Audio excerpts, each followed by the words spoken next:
Perkenalkan, nama saya Muhammad Azhar Faruq, NPM D1A02178, kelas D, mata kuliah Hukum Dagang, dengan dosen pengampu Ibu Nur Sulis dan Ibu Nur Hamid. Baiklah, saya di sini menjelaskan tentang pertama tentang jual beli. Perlu kita ketahui, jual beli diatur dalam pasal 1457 KUH Perdata. Jual beli adalah suatu perjanjian dengan mana pihak yang satu menyerahkan dirinya untuk menyerahkan suatu kebendaan dan pihak yang lain untuk membayar harga yang telah dijanjikan. Lalu selanjutnya, kapan jual beli itu terjadi? Yang pertama, saat tercapainya kesepakatan benda dan harga meskipun belum ada penyerahan atau pembayaran. Yang kedua, azas konsosialisme diatur dalam pasal 1458 BW. Selanjutnya yang perlu kita perhatikan dalam melakukan jual beli yaitu yang pertama, jual beli dengan percobaan. Nah, jual beli dengan percobaan selalu dianggap syarat tangguh, diatur dalam pasal 1463.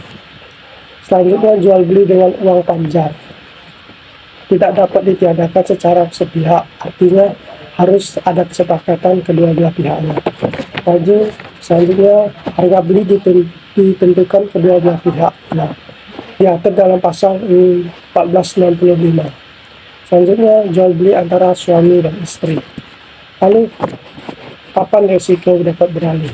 Resiko dapat beralih ketika adanya terjadinya kesepakatan antara penjual dan pembeli. Contohnya, ketika kita membeli ikan di pasar, saat kita membeli ikan di pasar, ikan tersebut masih dalam keadaan segar. Lalu saat kita pulang, dalam perjalanan ikan tersebut mengalami busuk atau kekurangan lainnya. Jadi risiko yang ditanggung oleh penjual telah beralih ke pembeli karena telah terjadi kesepakatan sebelumnya. Selanjutnya, hal-hal yang perlu diperhatikan dalam melakukan dalam jual beli perusahaan. Menurut Zeinal Mekar, jual beli perusahaan adalah suatu perjanjian jual beli sebagai perbuatan perusahaan, yakni perbuatan pedagang atau pengusaha lainnya yang berdasarkan perusahaannya atau jabatannya melakukan perjanjian jual beli. Selanjutnya, ada para pihak dalam perjanjian, salah satu atau keduanya, yaitu pengusaha, yaitu orang atau badan hukum yang menjalankan perusahaan tersebut. Selanjutnya, barang yang menjadi objek adalah barang dagangan. Selanjutnya lagi, pengangkutan merupakan sarana utamanya.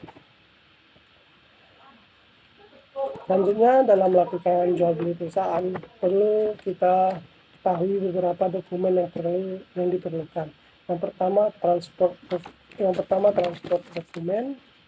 Yang kedua, insurance dokumen. Insurance dokumen yang berarti tanda bukti bahwa barang-barang yang dikirimkan sudah diasuransikan.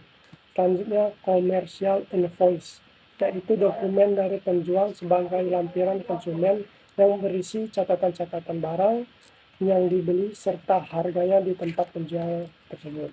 Selanjutnya lagi, certificate of right, yaitu surat keterangan dari kamar dagang untuk menjamin keaslian barang yang bersangkutan. Sertifikat ini merupakan jaminan dari kualitas barang tersebut atau keasliannya. Selanjutnya, dokumen packing list adalah suatu daftar satuan barang yang dibuat oleh perusahaan perkelapakan yang biasanya berisi tentang kode, berat, dan ukuran barang yang ada di dalamnya. Selanjutnya, weight list, yaitu daftar timbang berat barang. Selanjutnya, masuk ke surat berharga.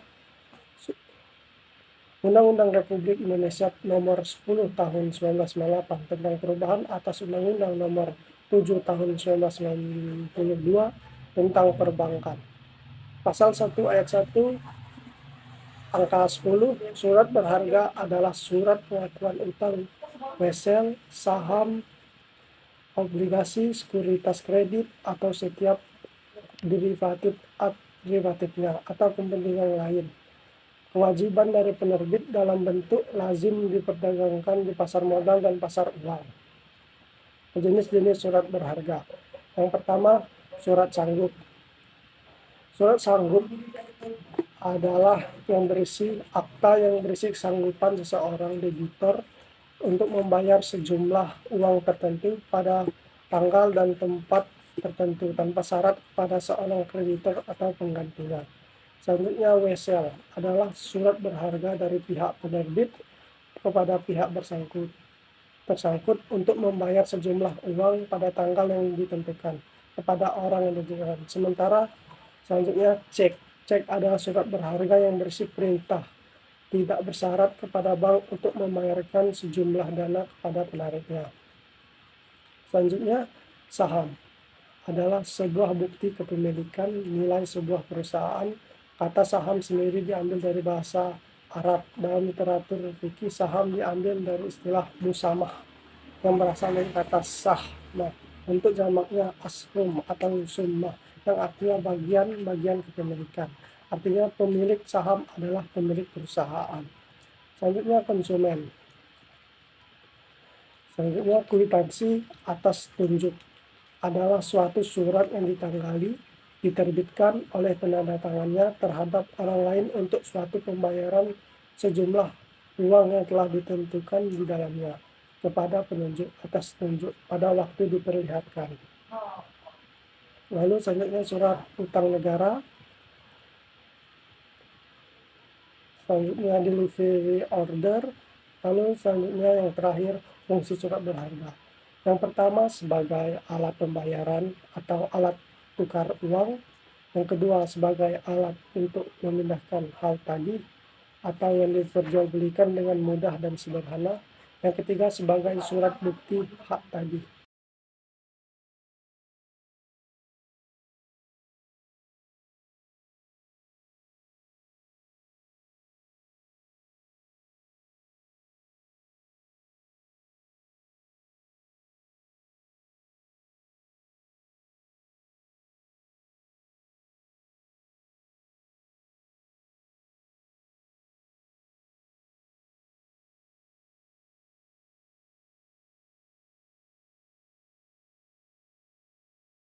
Mungkin ini saja materi yang dapat saya sampaikan.